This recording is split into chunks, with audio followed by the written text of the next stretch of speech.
basahin ang ating text for tonight in Ephesians 5 verses 1 to 21. Sabay-sabay po nating basahin.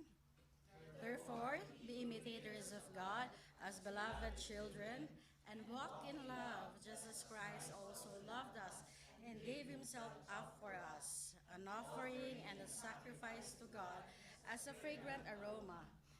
But sexual immorality or any impurity or greed must not even be named among you, as is proper among saints, nor filthiness and foolish talk or coarse jesting, which are not fitting, but rather giving of thanks. For this you know with certainty that no one sexually immoral or impure or greedy who is an idolater has an inheritance in the kingdom of Christ and God. Let no one deceive you with empty words, for because of these things the wrath of God comes upon the sons of disobedience. Therefore do not be partakers with them.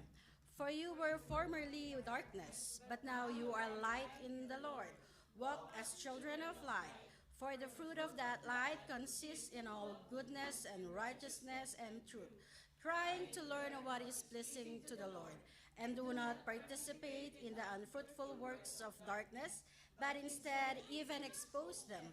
For it is disgraceful even to speak of the things which are done by them in secret. But all things become visible when they are exposed by the light.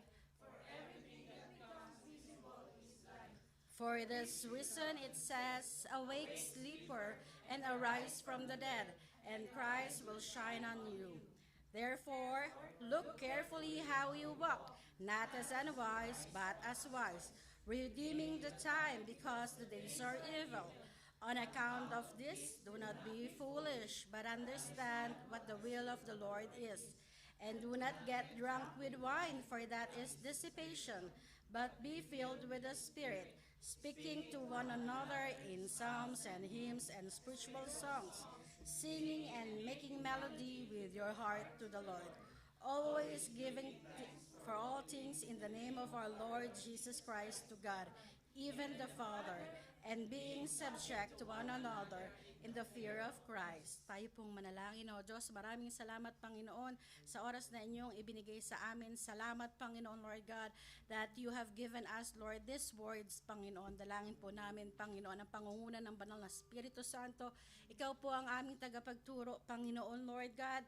Hawakan niyo po, hipuin niyo po ang aming mga puso. Baguhin ito, Lord God. Makasunod po kami sa naisin niyo po, Panginoon. Not us, not what we wanted, but what you want us, Panginoon, for thy glory alone. Maraming pong salamat. Ikaw ang itatanghal ko, Panginoon. Ikaw lamang, wala nang iba. Marami pong salamat. In Jesus' name we pray, together with the Holy Spirit. Amen. Praise the Lord. Magandang gabi po. Makakaupo na po ang bawat isa. Maraming salamat po sa mga binanggit po ni Nanay. All glory and honor to the Lord God. Praise God. So ngayong gabi po, ang title po ng ating preaching is Imitate Christ. Walk in love, in light, and in wisdom. Okay na po ba tayo sa Zoom? By the way, before I continue. Okay, praise God. So, imitate Christ, walk in love, in light, and in wisdom.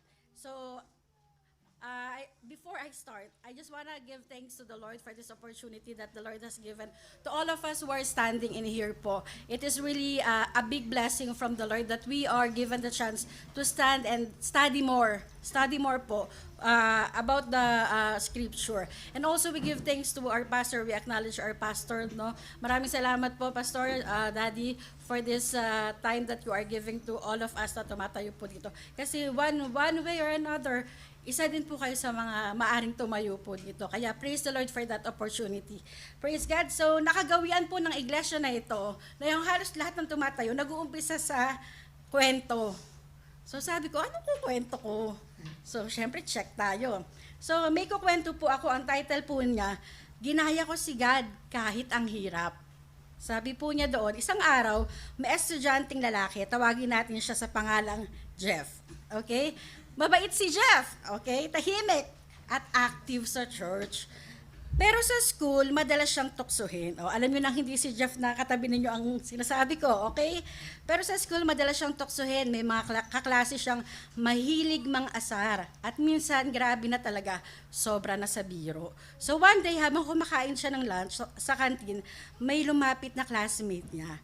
Sabi niya, "Oy, banal-banal mo feeling Jesus ka na naman."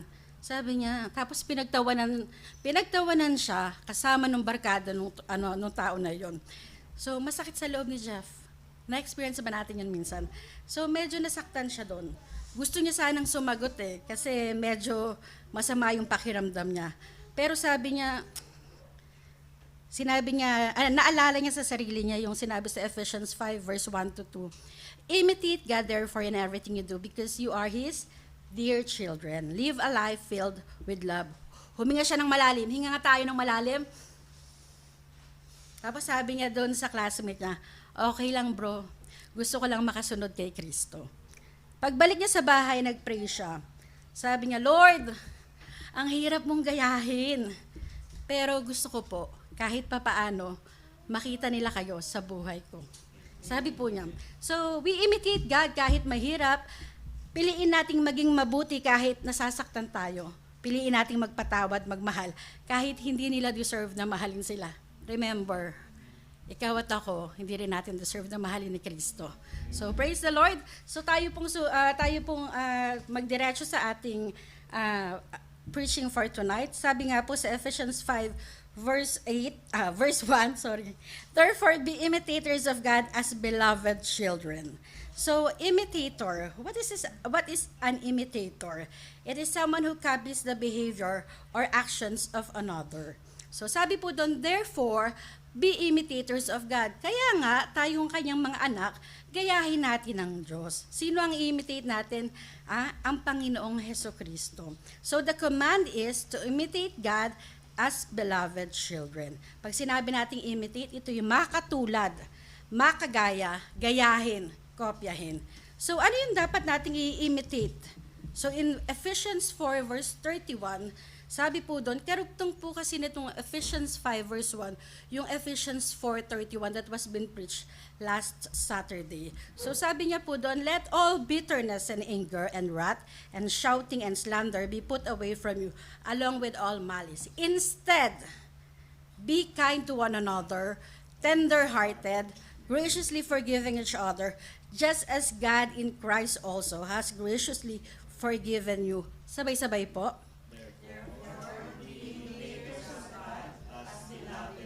So ano po ang command sa atin? Ang command po sa atin, gayahin natin si Kristo Jesus.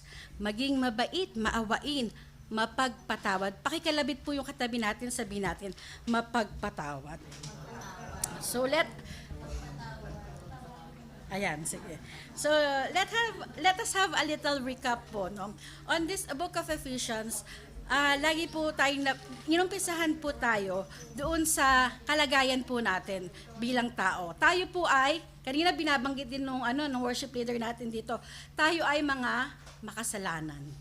Okay. At dahil may kasalanan tayo, bakit tayo nagkaroon ng kasalanan? Because that's our sinful nature. We have sinned against the Lord. And because we have sinned against the Lord, tayo ay doomed to destruction. May kalalagyan po tayo. Saan tayo pupunta, mga kapatid? Dati. Okay? Nung tayo ay makasalanan, ang punta natin ay sa impyerno. But God, binanggit din po ni Karen to kanina, but God with His loving mercy save us through Jesus Christ. No? Sabi niya sa Ephesians 2:10, for we are God's masterpiece. He has created us anew in Christ Jesus, so we can do the good things He planned for us long ago. So let me borrow some lines from the preaching of Pastor Jeff. Hiram po muna tayo. Sabi po ni Pastor Jeff dun sa sermon niya na in Christ, from death to life, salvation by grace, we are alive in Christ. Dati kasi mga patay tayo no? Okay, we are alive in Christ. We are new creation, God's masterpiece. We are created in a special sense. At may new purpose po tayo. Ano yung new purpose natin? Created for good works. At may new lifestyle tayo. So we are to walk with them. Dahil new creation ka na, dapat yung buhay mo iba na rin. You are a new creation. You have a new purpose. Lastly, dapat yung lifestyle mo nababago rin. Nagiging Christian ka. So we are to walk with them. Lakaran natin yung new purpose so that we walk in obedience to them. God prepared them beforehand. We are to walk in them. Ulitin natin. We are to walk with them. Araw-araw po. Araw-araw po yung lakad po natin ng pamumuhay na kinokopya, ginagaya si Kristo Jesus.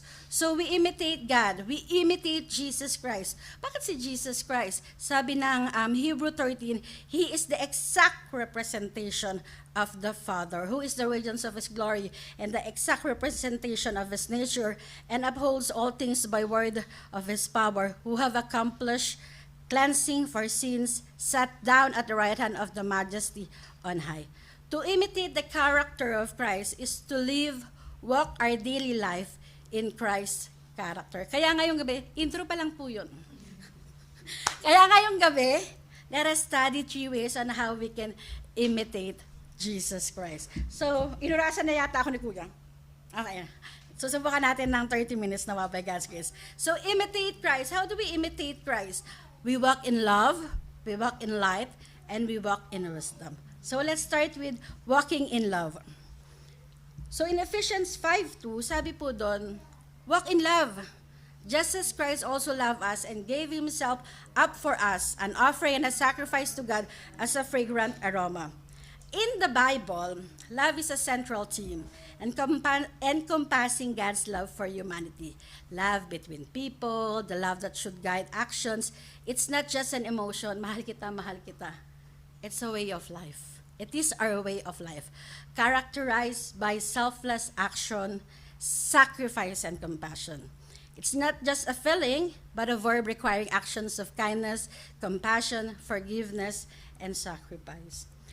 Sa Ephesians 3:17, yung pinreach po last time, merong pong nabanggit doon na prayer si Paul. Sabi po nung prayer niya, so that Christ may dwell in your hearts through faith, and that you, being firmly rooted and grounded in love, may be able to comprehend with all the saints what is the breadth and length and height and depth, and to know the love of Christ which surpasses knowledge, that you may be filled up to all the fullness of God.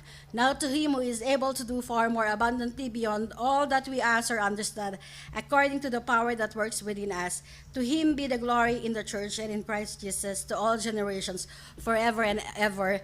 Amen. Napansin niyo po yung word na firmly rooted and grounded in love? Firmly rooted and grounded in love. Pag sinabi na firmly rooted and grounded in love, nakaugat po. Imagine niyo yung puno na grabe yung ugat. Mabubunot niyo po ba? That's the prayer of Paul to all of us. Na yung we are rooted and grounded in the love of Jesus Christ. Magkakaroon lang tayo na gano'n if you realize how the Lord has loved us, kahit hindi tayo kaibig-ibig. Hindi kagad matatanggal. It cannot be moved. Kasi ang nasa mind lang ng Christian or ng taong nakakilala sa Panginoong Jesus, inibig ako ni Kristo Jesus. So, anong klaseng pag-ibig kaya yung sinasabi dito sa walk in love? Love like Jesus. It is an offering and a sacrifice to God. Remember what Jesus did for you and for me. Ano nga ba yung ginawa ni Kristo Jesus? He offered His life as an atoning sacrifice for mankind para sa ikatutubos ng lahat ng ating mga kasalanan. That kind of love is sacrificial. That kind of love is selfless. Love like Jesus. Selfless love. Sabi po ng 1 John 3 verse 16a, this is how we know what love is. Jesus Christ laid down His life for us. So ano yung command na kanina sinasabi? We are to imitate Christ. Paano? Walk in love. Anong klaseng pag-ibig? Selfless, sacrificial love. selfless, we are ready to follow Jesus no matter what is on our way because love is our driving force. Every time na naaalala ko po yung ministry po na binigay sa amin ng Panginoon, it will always be babalik at babalik. Kahit nahihirapan po kayo sa ministry, babalik at babalik ka dun sa pag-ibig ni Kristo Jesus. Kahit na medyo parang nakakainis si ganito babalik at babalik ka dun sa pag-ibig na ipinadama sa'yo ni Kristo Jesus. Ganon katindi yung pag-ibig na naranasan natin kay Kristo Jesus. Kaya nga lagi tayo nagpapasalamat sa Panginoon. Pag po sinabi natin na selfless, si Jesus Christ, hindi niya inisip na gawin yung gusto niya. Kahit na nahihirapan pa siya. Let us go back. Naalala niyo po yung prayer in Gethsemane? Yung nahihirapan siya. Sabi niya sa Matthew 26:39, "And he went a little beyond them and fell on his face and prayed, saying, My Father, if it is possible, let this cup pass from me, yet not as I will, but as you will." Selfless. Ang gusto niya lang masunod kung ano yung sinabi sa kanya ng Ama. That he knows that he will offer his life for the ransom of many. That kind of love that follows the will of the Father. Tayo, in response po kahit mahirap, kahit masakit, we are to follow the will of Christ in our lives. We, in response, imitate Christ. We are to imitate Christ as His children. So, paano naman tayo makakalakad ng, how are we to walk that kind of love? First, renew our mind. Yung ating mga kaisipan po. In Romans 12:2, ang sabi po doon, "And do not be conformed to this world, but be transformed by the renewing of your mind, so that you may approve what the will of God is, that which is good and perfect." Fill our mind with the word, commands, and promises of God that we can find in the Bible. Sabi po sa Philippians 4:8, "Brothers, continue to think about these things that are good and worthy of praise. Think about the things that are true and honorable and right and pure and beautiful and respected. So, yung ating pag-iisip, dapat i-renew daw po natin. Palitan natin. Kasi alam niyo po, ito ang battleground lagi . So, kung ano yung pinapasok sa atin, hindi po natin minsan nahawakan yun. We have to filter it. Kasi lahat pumapasok dyan good or bad. Now, we have to filter it in our lives, in ourselves. Maganda ba ito? Ito ba yung nasa sinasabi ng Panginoon? Ito ba ang nasa kautusan ng Panginoon? You have to fill your mind with the Word of God. Kung hindi tayo nagbabasa, kung hindi tayo nakikinig, anong i-filter mo? Anong ipapalit natin doon? Anong ipapalit natin sa mga naririnig natin? Sa kung ano-anong TV, news, current events, or whatever is happening. Anong ipapalit po natin? Doon sa takot na inilalagay sa atin, ini-inject sa atin. A lot of people are doing evil stuff. What are you going to fill up kung hindi ka naman nagbabasa ng salita ng Panginoon? You will not know. Mali pala yun. You will not know. Read the Bible. That's why we keep on standing in here saying and encouraging, reminding, please read your Bible. So fill our mind with the word, commands, promises of God that we can find in the Bible. In Romans 12:3, it says, "God has given me a special gift, and that is why I have something to say to each one of you. Don't think that you are better than you really are. You must see yourself just as you are. Decide what you are by the faith God has given each of us. Don't think you are better than you really are. Be selfless. Walk in love. Imitate Christ." Yan po yung mga dapat makita sa pamumuhay natin bilang mga anak ng Diyos. Anak po ba tayo ng Diyos? We are sons and daughters of Christ. So, dapat po makita po yung pag-ibig na iyon sa buhay po natin. So, next, ano naman po yung mga hindi dapat nakikita sa bawat isa po sa atin na anak ng Diyos? So,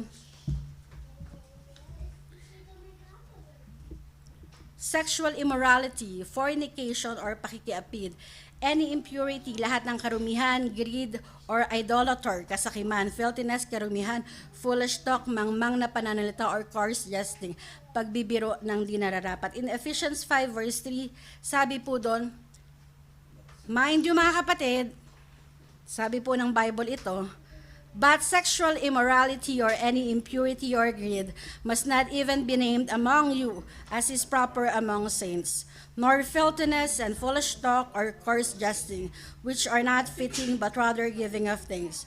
For this you know with certainty that no one sexually immoral or impure or greedy, which is an idolater, has an inheritance in the kingdom of Christ and God. Let no one deceive you with empty words, for because of these things, the wrath of God comes upon the sons of disobedience. So, sexual immorality po. Okay? Sabi dito, premarital sex, adultery, homosexual acts, incest, and even idolatry by analogy. Ano naman yung impurity? It extends beyond sexual immorality to include moral corruption and uncleanness in thought, word, and deed. Greed or covetousness is the insatiable desire. Ibig sabihin ng insatiable, incapable of being satisfied, for more often at the expense of others. Okay. So, I tried to research, ano-ano ba tong sexual immorality? Dami pala. So, paki-flash natin, no? Fornication. So, iba-iba pala siya ng level, no? Sabi dito, fornication, it's a sexual activity between individuals not married to each other. So, ibig sabihin, you have sexual activity nang hindi kayo kasal. Okay? Individuals not married to each other. Okay? So, may sexual activity, hindi kayo kasal. Adultery, ibig naman sabihin po nito, sexual relations between a married person and someone other than your spouse. Oh, ayan na maririnig natin sa TV lagi. Querida, kabit, whatever. Second, third party, however they call them. That's adultery po.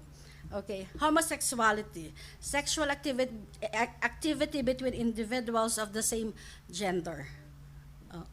Andyan na po yung pumapasok yung mga man to man, woman to woman, okay, yung mga sexual acts po na ginagawa po nila ng mga LGBTQ, okay? Incest, sexual relations between closely related individuals. These are sexual immorality. Prostitution, ito naman yung binabayaran ka. Okay, nagpapabayad kung sino man yung gumagawa na itong sexual activity po na to. And other illicit acts, any sexual activity that goes against the biblical definition of marriage and God's design for sexuality.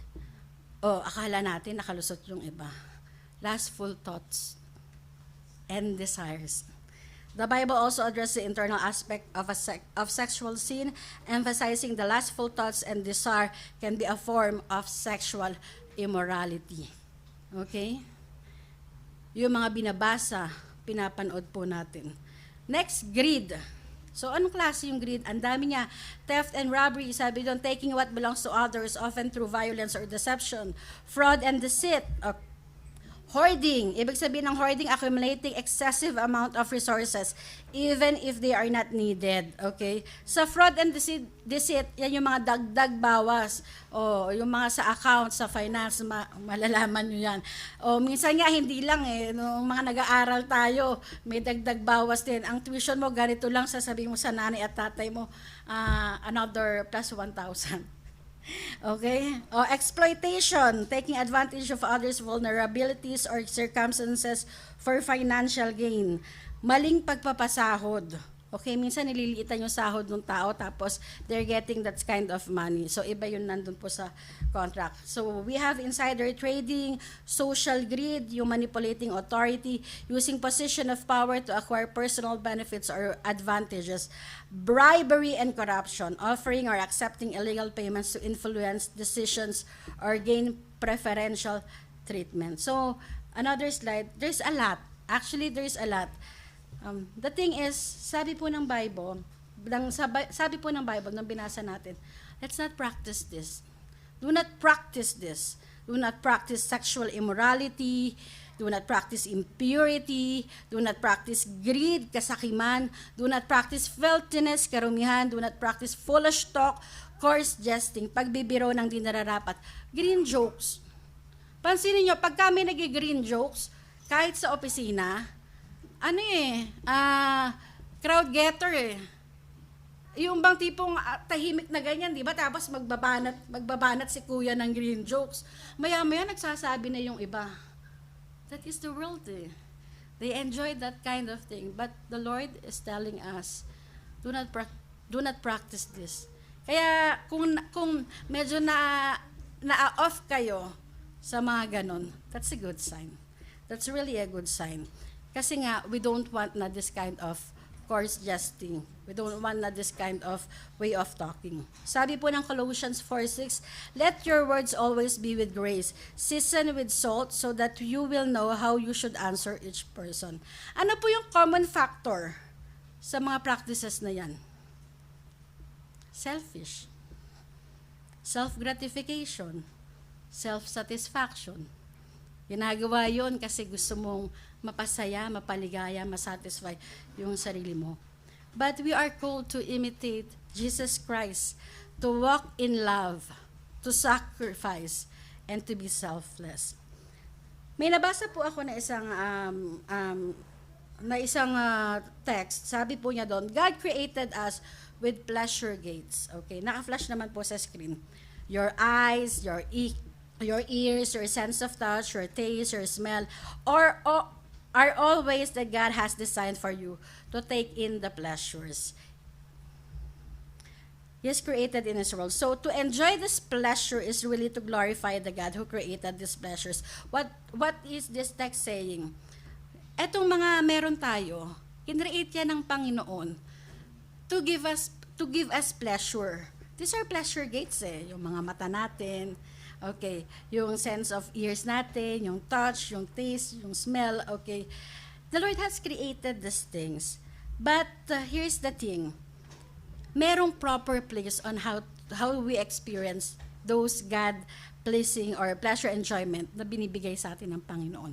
Pagka ginagawa natin ito sa mga may asawa, okay, when we are doing this one, sabi po kasi dito, marriage is the place where God has designed these sexual pleasures to be enjoyed. Pagka ginagawa po natin ito sa ating mga asawa, okay, sa ating mga kabiyak in marriage, okay, we don't look for the satisfaction of ourselves. We are thinking more of our spouses. And when we have that kind of mentality and when we have that kind of thinking, it glorifies the Lord. Kasi po, ang sex, bigay ng Panginoon. Okay?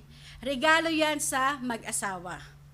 You're doing it on the right place in marriage, and what you are thinking is for the benefit or for the enjoyment of your spouse. That is God glorifying. God glorifying po.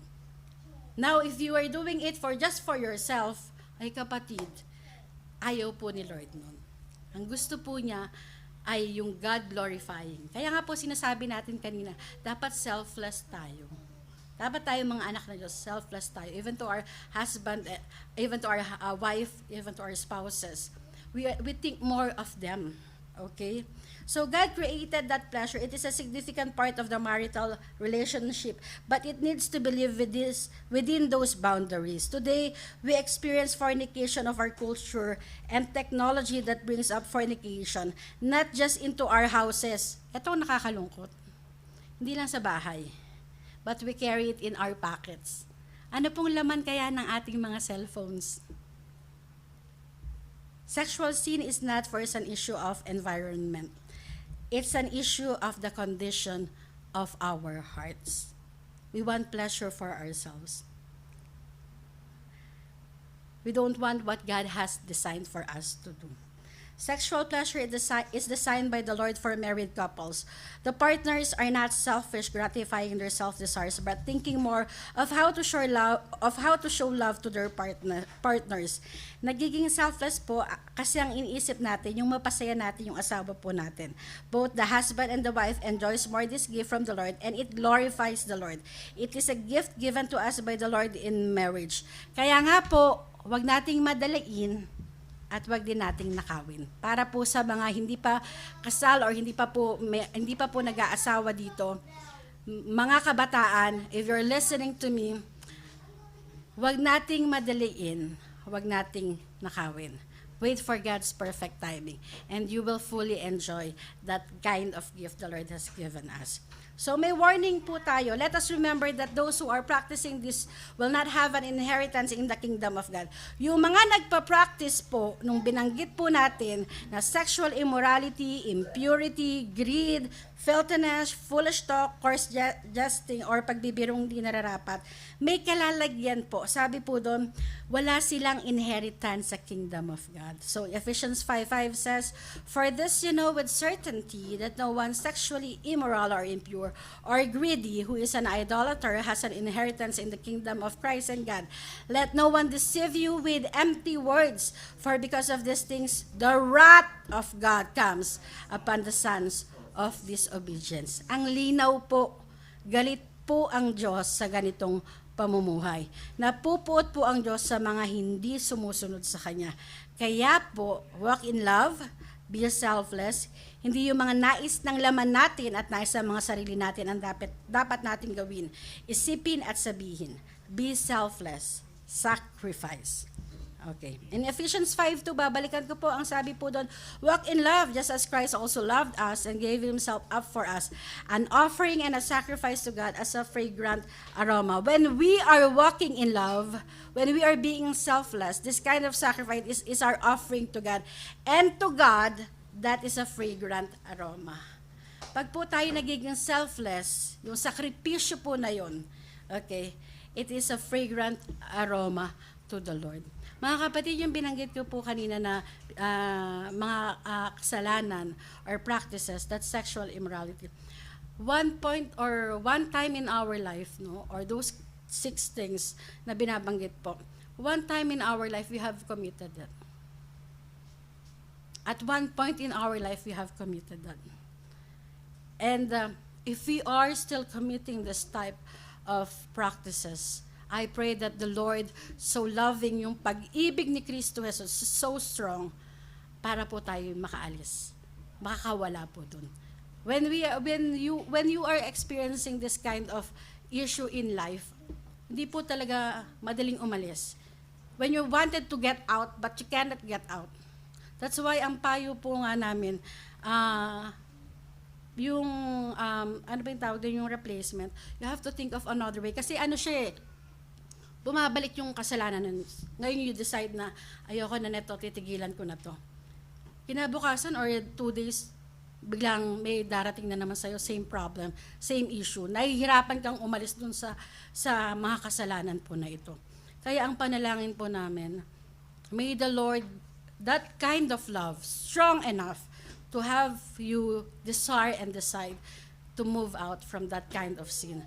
Because the Lord, the wrath of God is on those people. So have someone pray for you. Have someone you trust to pray for you. So the ultimate command is to imitate Christ. And how can we do that? We walk in love. So ang question po, anong klaseng pag-ibig ang ipinapamuhay natin ngayon? Selfish o sacrificial? Okay.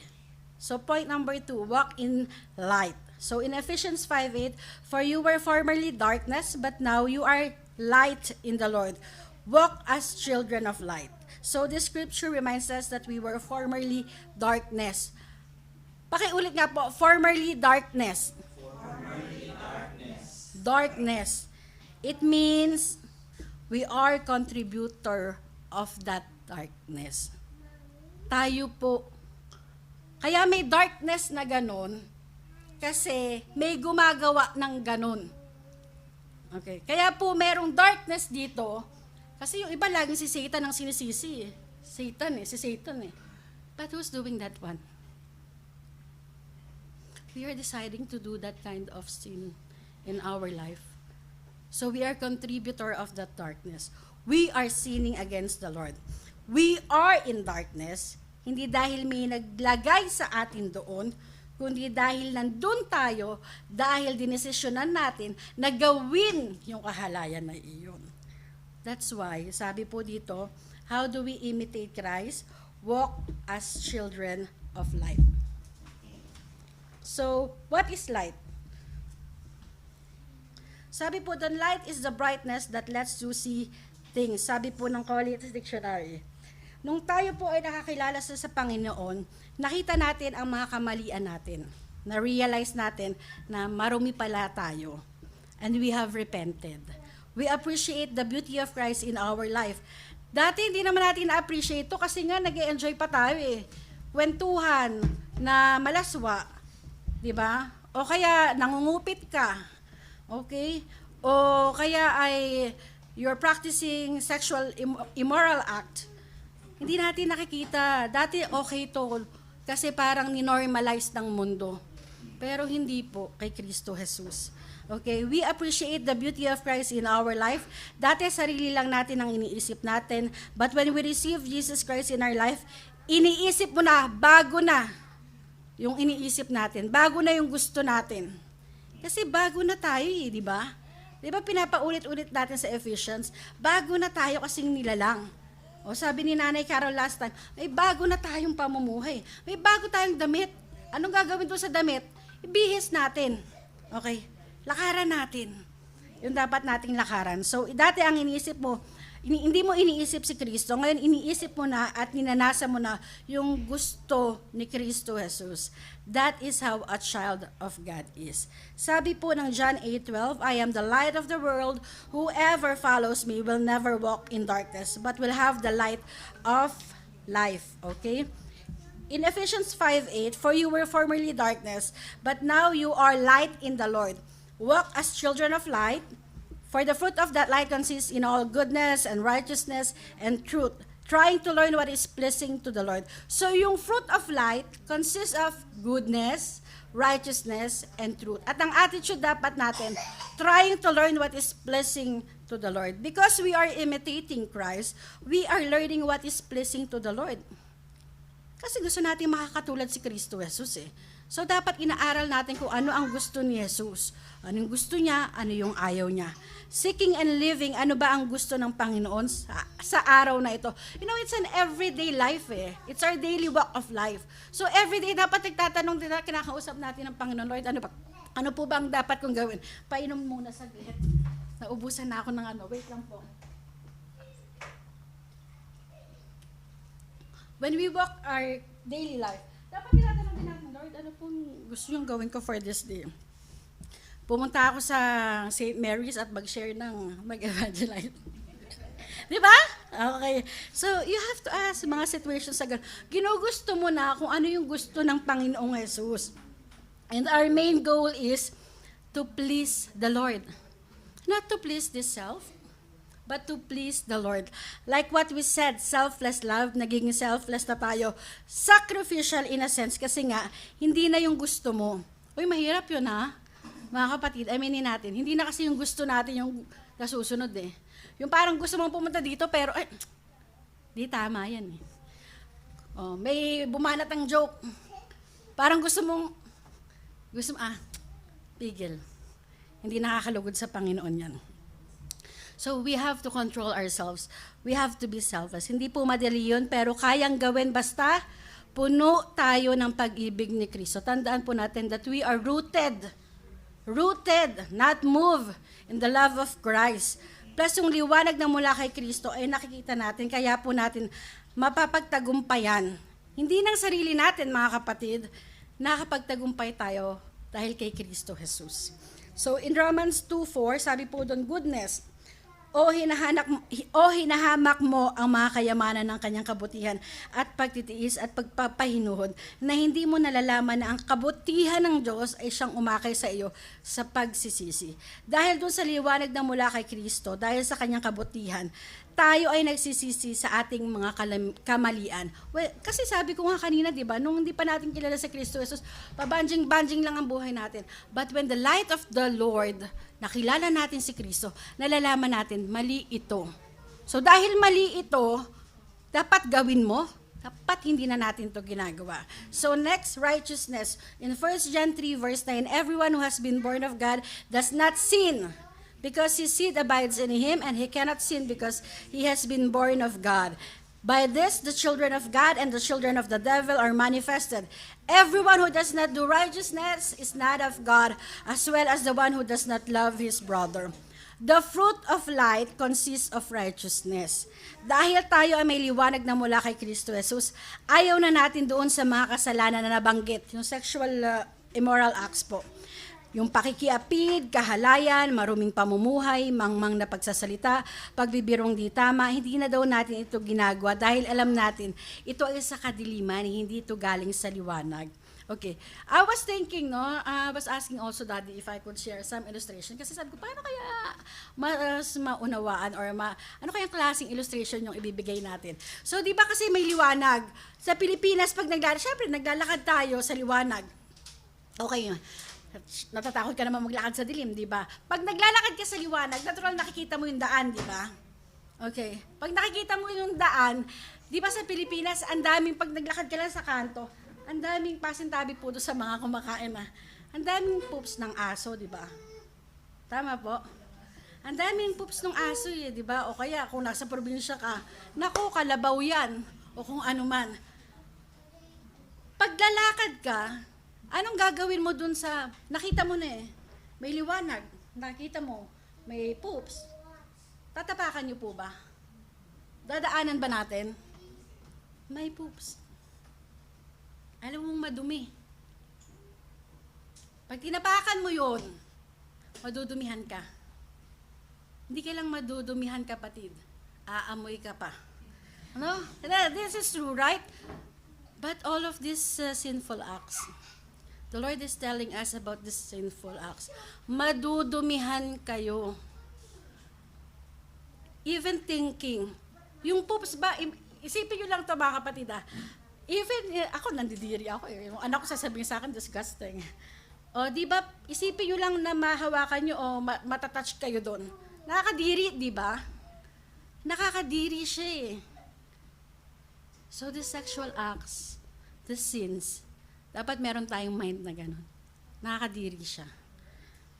So, naliwanagan tayo, alam nating hindi maganda, alam nating ayaw ng Panginoon ito. Wag natin nang gawin. So truth, in Ephesians 4:15, it says, but speaking the truth in love, we are to grow up in all aspects into Him who is the head, that is Christ. Dahil may liwanag na tayo, we speak the truth in love. Ito po yung bunga ng liwanag na mayroon tayo kay Kristo Jesus. We have that love. So warning, do not participate in the unfruitful work of darkness. Konti na lang po, Ephesians 5:11, and do not participate in the unfruitful works of darkness, but instead even expose them, for it is disgraceful even to speak of the things which are done by them in secret. Do not participate in the unfruitful work of darkness. Huwag kang makisama.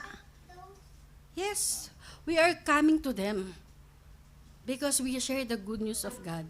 Naliwanagan tayo Dahil naliwanagan tayo, kailangan nating i-inform sila dun sa liwanag na yun. Kasi tandaan nyo, before ganun may mga ginagawa tayong mali. Sa biyaya at habag lang ni Kristo Jesus na tayo'y binago niya. So dahil tayo, we go to them, but make sure hindi nila tayo mai-influence. So pumunta tayo doon para mag-share. So ingatan natin na wag tayo ang masyaran ng mga maling gawa, kundi tayo ang makashare ng liwanag mula kay Kristo Jesus. In Ephesians 5:11, sabi po doon, have no part in the things that people in darkness do, which produce nothing good. Instead, tell everyone how wrong those things are. When we speak to people, listen to me mga kapatid, when we speak to people, speak with them with love and gentleness. Mas mauunawaan po tayo ng mga tao kapag maayos at may pagmamahal yung pagsaway natin sa kanila. We speak to those people not to condemn them. We speak to these people not to condemn them. Okay? But to correct them in a purpose that they may listen to us and bring them back to God. Hindi po tayo naninita, namumuli sa mga kapatid para ipahiya, kundi kinakausap po natin sila to gain them back to the right track of living in the light of Christ. And praise the Lord for the light He has given us. Mas nakikita po natin yung mga dapat nating mabago, mga hindi natin dapat ginagawa bilang mga anak ng Diyos. At dahil nalalaman po natin, tayo naman po ay maging liwanag sa iba na mga nadidiliman. Tayo po ay tinawag upang maging mga asin at ilaw ng sanlibutan ito. In verse 14, for this reason, it says, awake, sleeper, and arise from the dead, and Christ will shine on you. So sabi po ni Charles Spurgeon dyan, sleepy Christian, let me shout in thine ears, thou art sleeping while souls are being lost, sleeping while men are being damned, sleeping while hell is being peopled. sleeping while Christ is being dishonored, sleeping while the devil is grinding at thy sleepy face, sleeping while demons are dancing around thy slumbering carcass and telling it in hell that a Christian is asleep. You will never catch the devil asleep. Let not the devil catch you asleep. Watch and be sober, that he may be always up to do your duty. Sabi ni Charles Spurgeon. Ang ganda po no, nung sinabi niya, wake up po tayo. Pakitapik po yung mga katabi natin. Kasing pa ba yan? Okay, wake up po tayo. Watch and be sober that we may be always up to do our duty. Gawin po natin ang ating mga trabaho bilang mga anak ng Diyos na naliwanagan at puno ng pag-ibig mula kay Kristo. Let us imitate Christ by walking in His light. May goodness, righteousness, and truth believe and be seen in our daily life. Now, ang question po, ang buhay po ba natin ay nagliliwanag at nagbibigay liwanag? Last po, walk in wisdom. Okay, malapit na po tayo matapos. In verse 15, 16, and 17, therefore look carefully how you walk, not as unwise, but as wise.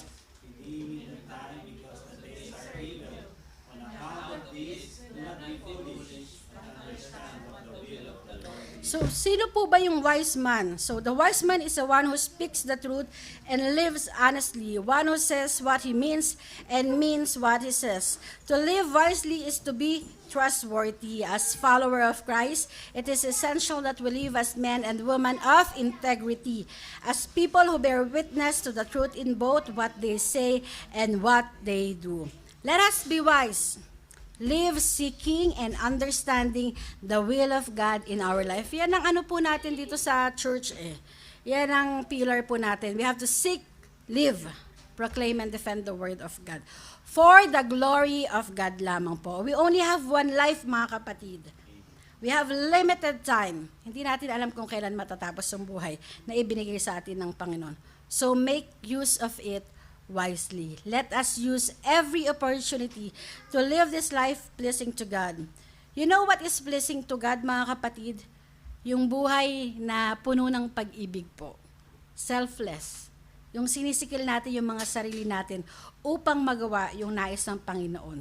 Yung lumalakad tayo sa kaliwanagan at hindi gumagawa o nag-iisip o nagsasalita ng kahalayan.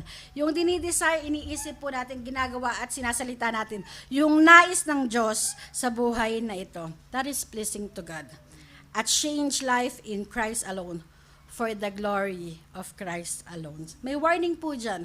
Sabi po doon, do not get drunk with wine.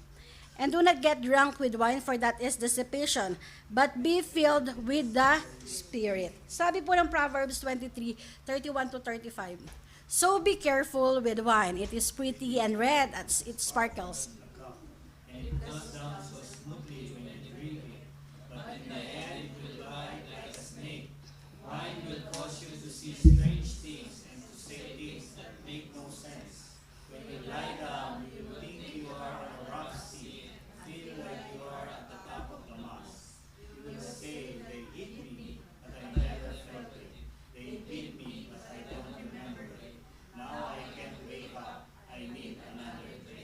Shut pa pare. See what it does to people. They lose control. They lose wisdom. Real talk po. Sa Pilipinas, yung bata ako, madalas, pagka may away, bakit may away? Bakit may nag-aamok doon? May lasing. Di ba? Mag-asawa nag-away. Nagwawala yung lalaki. Inaaway yung babae. Bakit? Lasing yung misteryo. Naapektuhan po yung utak, naapektuhan po yung pag-iisip. Okay? Nawawala sa katinuan. Okay? Sa mga kanto, sa eskinita sa Pilipinas, nag-aaway kasi nga may nagwawala. Wala sa katinuan. Pero ano pong sabi doon? But be filled with the Spirit. Ano yung Spirit-filled life? In Galatians 5:16, so I tell you, live the way the Spirit leads you, then you will not do the evil things you are sinful. Do the evil things your sinful self wants. The sinful self wants what is against the Spirit, and the Spirit wants what is against the sinful self. They are always fighting against each other, so that you don't do what you really want to do. Ibig po sabihin ng dissipation po dyan, overindulgence in sexual pleasure, dissipated living, squandering of many energy and resources. Ibig sabihin, pagwawaldas. So in verse 22 ng Galatians, but the fruit that the Spirit produces in a person's life is love, joy, peace, patience, kindness, goodness, faithfulness, gentleness, and self-control. There is no law against these kinds of things. Naituro na din po ni Pastor Jeff yan. Available po yung mga tinuro niya sa ating channel, okay po, sa YouTube. So the Lord has given us the free will. He has given us the ability to choose. Let us to choose to walk in wisdom. Let us choose to be filled with the Spirit. When we live following the Holy Spirit in our lives, pansinin niyo po, madalas napapaawit po tayo. Nagpupuri sa Panginoon. Matik nararamdaman natin. Tsaka walang masabi yung bibig mo, kundi, thank you Lord, praise the Lord, salamat po Panginoon. When your life is filled with the Holy Spirit is in your life. Siya ang nagbabago po sa ating mga puso, sa ating mga isipan. Tapos po, ang response natin, Lord, salamat. Salamat po. Meron kaming kasama sa church dati. He's driving. Mababangga na sila, pero ang sabi niya, praise the Lord. Nakakatawa minsan, pero come to think of it, kahit na anong mangyayari sa buhay niya, nagpapasalamat siya sa Panginoon. A Spirit-filled life. Ang response nito, ang ginagawa po nito sa atin, sabi po nung Ephesians 5 verse 19 and 20, speaking to one another in psalms and hymns and spiritual songs, singing and making melody with your heart to the Lord, always giving thanks for all things in the name of our Lord Jesus Christ, to God even the Father. Ano na po produce ng Spirit-filled? Pagpapasalamat. Laging pagpapasalamat sa Panginoon. Especially if we realize how the Lord has loved us. Kung paano tayong minahal, pinatawad, tinanggap, binabago ng Panginoong Jesus. Wala kang masabi kundi pasalamat. Nahihirapan ka, nagpapasalamat ka pa din eh. Nahihirapan ka, aawit ka. Pansin nyo pa pag umaawit po tayo ng papuri sa Panginoon. Medyo nahihirapan tayo, mabigat ang puso natin. After nun, umiiyak tayo. After nun, kalmado na. Na-experience po natin. That's how the Lord is touching us. That's how the Holy Spirit is touching our lives. Wala tayong mabanggit kundi pasasalamat. Isa sa mga favorite verses ko po sa Bible, 1 Thessalonians 5:16-18. Lagi ko po itong binabanggit pag tatapos na po ako ng facilitating. Sabi doon, rejoice evermore ang nakalagay dyan. Pray without ceasing, in everything give thanks, for this is the will of God in Christ Jesus concerning you. Give thanks. In all circumstances. Give thanks in all circumstances. Maganda, hindi maganda, parang kakaiba. Give thanks. Magpasalamat ka sa Panginoon. This very life, yung bibig natin, yung dila natin, dapat palaging nagpapasalamat sa Panginoon. Always giving thanks for all things in the name of our Lord Jesus Christ to God, even the Father. Lastly, sabi po doon sa verse 21, and being subject to one another in the fear of Christ. Okay? Sa umpisa po, binanggit natin yung pagiging selfless natin, katulad ng pagiging selfless ni Jesus. Remember again the prayer of Christ in Gethsemane, not my will, but your will be done. Ang iniisip po ni Jesus, yung nais ng Ama. Tayo din po ay maging katulad ni Jesus na ang iniisip natin, yung nais ni Jesus na ipamuhay natin. We in turn are being selfless po. We think of what the Lord wants us to do. We desire more, okay lang ba tayo dyan, of what He wants, and we are in His body. Nung tayo po ay nakakilala sa Panginoong Jesus, nakapaloob po tayo sa body of Christ. Ang head po natin, ang Panginoong Jesus. Tayo po ay bumubuo doon sa katawan ni Kristo. Okay? Kaya po tayo nandito, kabilang po tayo sa isang katawan ni Kristo Jesus. When we speak of being subject to one another, it means we are thinking of our brethren. Okay? Kaya nga selfless, kaya natin kanina sinasabi, selfless, sacrificial. Yun yung gusto ng Panginoong Jesus na maging attitude, character natin. Okay? Kasi we're thinking of others. When we are in the body of Christ, when we are in the church, hindi ka na lagi nag-iisip ng sarili mo. Okay? Hindi ka na nag-iisip ng more of your sarili. Or sometimes, we don't look at people. Kaya nga, sabi ko po dito, hindi po tayo selfish na ang iniisip natin, sarili lang natin sa iglesia. Hindi natin tinitignan yung sarili natin na, uy, Mas magaling ako mag-preach doon sa nauna. No. Or facilitating, mas magaling ako mag-facilitate doon. No. Or mas magaling akong pumalo ng drums. Mas magaling akong tumugtog dyan. Hindi po. When we are in the body of Christ, we think of our brethren po. Tayo ay hinatutuwa, nagpupuri kapag yung kapatid po nakakatayo na dito. Okay? Ginagamit ng Panginoon. Ginagamit sa ministeryo. Natutuwa po tayo pagka nag-i-improve yung mga kapatid natin sa pagtugtog. Okay? Pagka nagpapaawit, yung mga kapatid natin na dating late, hindi na late. Maaga na, so natutuwa po tayo doon. Okay? Pagka may nag-excel na mga kapatid natin, natutuwa po tayo, submitting to one another. Pero nalulungkot po tayo kapag may mga kapatid po tayo na nangihina, inuunawa natin sila. Okay? Hindi lang inuunawa, pinalalakas po natin sila. Yung mga kapatid na naliligaw, inaakay ulit natin sa kaliwanagan. We are to subject to one another. Bakit? In fear of Christ. Tandaan po natin na ang bawat gawa natin ay nakaugpong at nagmumula, naguugat sa pag-ibig na nadama natin mula kay Kristo Jesus, in Christ alone. And we are to walk our way of living in Christ to give glory to Christ alone. So in conclusion, ayan ha, sorry po, talagang minamadali ko ng konti. Conclusion po, for we are saved by grace through faith in Christ alone. At dahil tayo ay naligtas ni Kristo Jesus, may we imitate Christ and may we walk in love, in light, and in wisdom. May we all walk in love, which is the foundation of all. Love will give us strength in all battles ahead. Love in Christ give us the will to move in spite and despite of all trials in this life journey. Be selfless. Pakiulit po. Sacrifice, love. Walk in light. Sige po, be selfless. Sacrifice, love. Walk in light. Dalhin natin lagi ang liwanag na mula kay Kristo, maliwanagan ang ating buhay, at magsilbi itong liwanag din sa mga kapatid, lalo na sa ibang tao na hindi pa nakakakilala kay Kristo Jesus. May we walk in wisdom, use our time, resources, opportunity na maipakilala si Kristo Jesus sa mga kakilala at makakilala pa po natin. Okay, ang lahat ng ito ay para sa ikapupuri ni Kristo Jesus, in Christ alone. Ang tanong, kamusta po ang buhay natin ngayon? Nakakahawig na po ba natin si Kristo? Tayo pong lahat ay tumayo at tayo manalangin. O Diyos, maraming pong salamat sa mga salitang nabitawan, Lord God. Thank you so much, Lord, for teaching us. Salamat po, Panginoon, sa pag-ibig na ibinigay niyo po sa amin. Sa liwanag, Panginoon.